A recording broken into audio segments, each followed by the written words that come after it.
आराम से जैसा कि आप लोगों को जानकारी है कि ये नशा मुक्ति जन जागरण पदयात्रा निकाली गई है। मतलब कि हमारा साफ संदेश है कि हम समाज को नशा मुक्त करना चाहते हैं।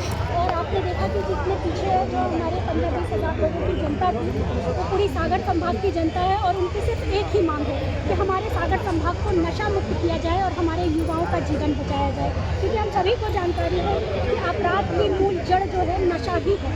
जब तक हम नशे से मुक्त नहीं करेंगे अपने समाज को, तो हमारी आगे आने वाली पीढ़ी, हमारे आगे आने वाला युवा अपराध की ओर बढ़ता चला जाएगा। और दूसरी चीज़ ये है कि जहाँ हम ये दावा करते हैं कि आगे आने वाले समय में हमारा जो देश है वह सोने की चिड़िया बनेगा, हमारा देश आध्यात्मिक गुरु बनेगा, तो आप भी अंदाज़ा लगा सकते हैं, ये हमारी विवेक शक्ति की बात है, जानकारी की बात है कि कोई भी आध्यात्मिक गुरु नशा नहीं करता, नशा रूपी जहर का पान नहीं करता है। तो अगर हमें अपने देश को आध्यात्मिक गुरु बनाना है तो निश्चित रूप से समाज को नशा मुक्त करना ही होगा। आगे और क्या योजना है आपकी इस अभियान को लेकर, कैसे काम करेंगे आगे? देखिए, हमारी योजनाएं तो काफ़ी सालों से चल रही हैं और इसी संदर्भ में आपके ही सागर संभाग में 1000 से अधिक गांवों में नशा मुक्ति गांव घोषित किए गए हैं। पूर्णतया नशा गाँव को बंद किया गया है उन गाँवों से, जिसकी जानकारी मीडिया को मुझसे कहीं ज़्यादा अच्छे से है बना रहे और जिस तरह से मीडिया के भी कई बंधु हैं जो इसके खिलाफ लड़ाई लड़ रहे हैं और साथ में पूरी महिलाएं, पूरा समाज हमारा लड़ाई लड़ रहा है कि हमें किसी तरह की, जैसे हमारी महिलाएं मांग कर रही हैं कि हमें बहना योजना, लाडली योजना, सुकन्या योजना, इसी तरह की योजनाएं आप हमारे लिए ना चलाएं। लेकिन सिर्फ एक योजना अगर आप चला देते हैं तो हम पूरी तरह से आपके समर्थन पे रहेंगे। और वह सिर्फ ये कि हमारा जो संभाग है, हमारा जो गांव है, हमारा जो जिला है, इसको नशा मुक्त घोषित किया जाए। क्योंकि एक तरफ सरकारें 2000-3000 अकाउंट में महिलाओं के डाल रही है और उससे कहीं अधिक उनके पति नशे में पैसे गंवा रहे हैं। तो इससे क्या लाभ हुआ, इससे क्या लाभ महिलाओं को मिल रहा है ना? तो योजनाएं दो तरफा नहीं होनी चाहिए।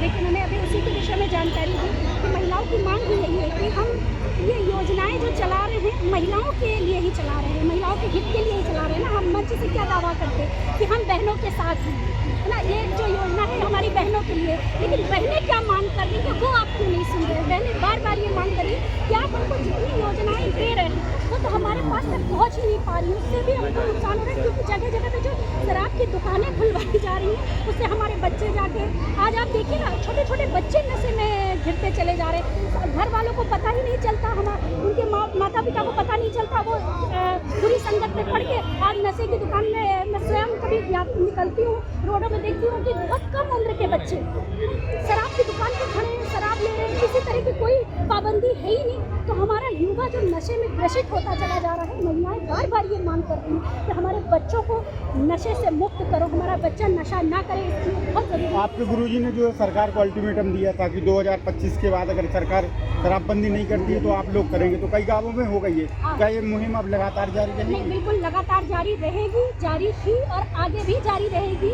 और जैसा कि हमारे गुरुदेव भगवान परमहंस योगीराज श्री शक्तिपुत्र जी महाराज ने कहा है कि हमारा सिर्फ एक ही लक्ष्य है, हम समाज को विकास के मार्ग पे बढ़ाएं, सुव्यवस्थित संस्कारी समाज का निर्माण कर सकें। और उसके लिए ये आवश्यक है कि हम समाज को नशा मुक्त करें। लेकिन ये जो जनता जो है, जो आपको सत्ता पर बिठाल रही है, वही जनता आपसे मांग कर रही है कि आप हमारे संभाग को नशा मुक्त करो। लेकिन अगर आप उसको नशा मुक्त नहीं करते हो तो जैसा कि हमारे गुरुदेव भगवान ने भी कहा है कि इतनी बड़ी जो जनता है वो आगे आपको जवाब देगी।